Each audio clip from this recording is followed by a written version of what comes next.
I want to make them, like, kind of endearing, kind of very likable. Like, so you like the zombies more than you like the people, and the people are just corrupt and kind of weird and. Oh, well, they are, yeah. Yeah.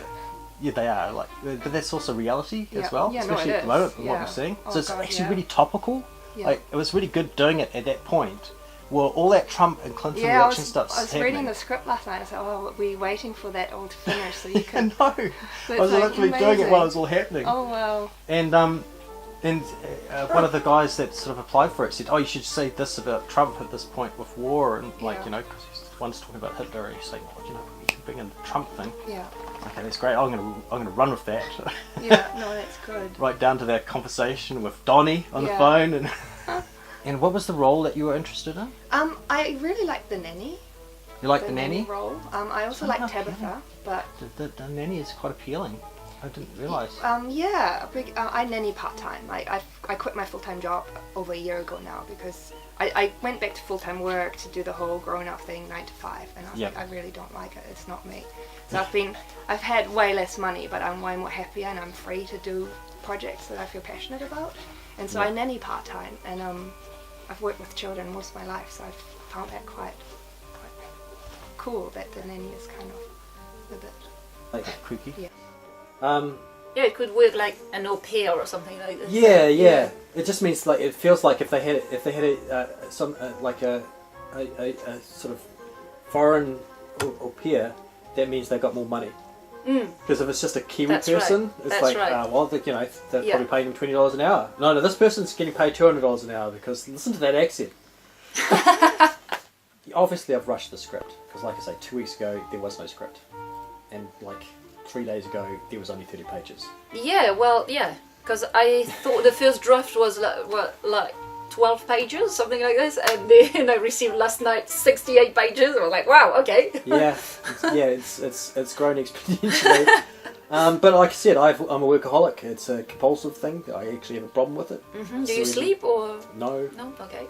3 hours. I'm lucky. I got 1 hour today because I was so excited about like meeting some people. Yeah. You know, it's at the point where I can do everything: the camera work, the sound, you know.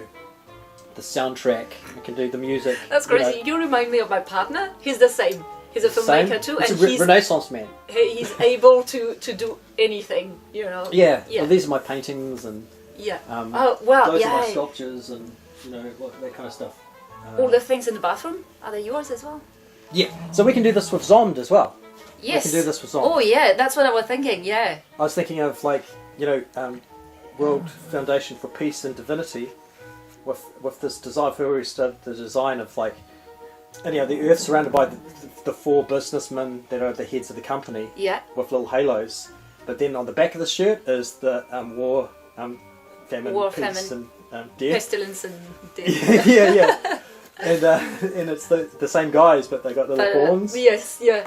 Oh, that's awesome. Yeah. Cool. And I'll digital paint the actors once we've cast them. It could end up being that we come up with the extra 50 pages for a feature film version of it while we're producing a web series.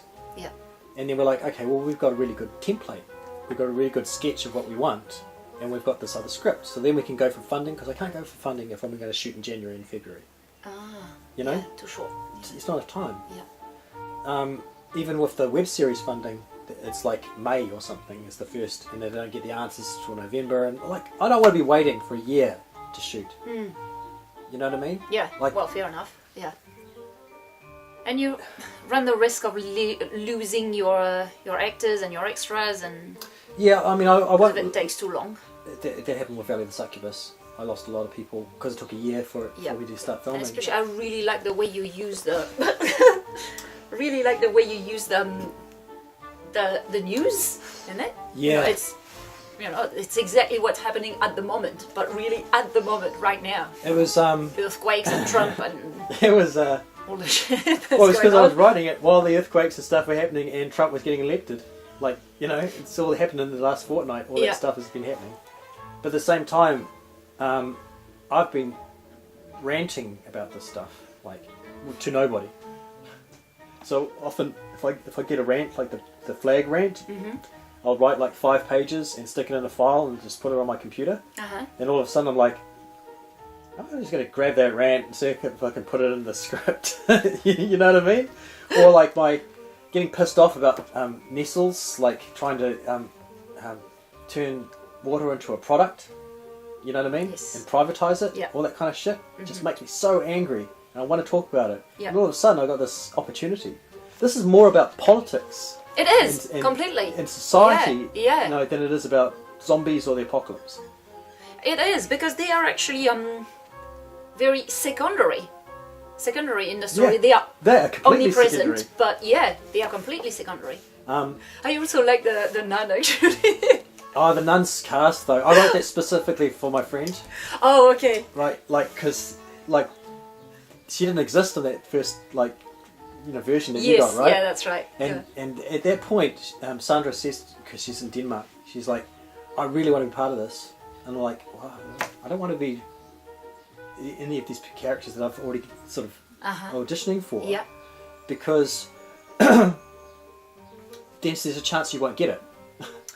Yeah. Right? So I have to create a new character. New character especially for her. And it became this whole other sub-arc that's really good. It's really good, yeah. It is really good, Yeah. eh? It's really interesting. It's one of the strongest story arcs in the whole fucking thing. It's stronger than Ferris's. And that's where it's like, it's funny when you talk about lead actors and lead actresses for this thing, because essentially there's so many different ones. That's right.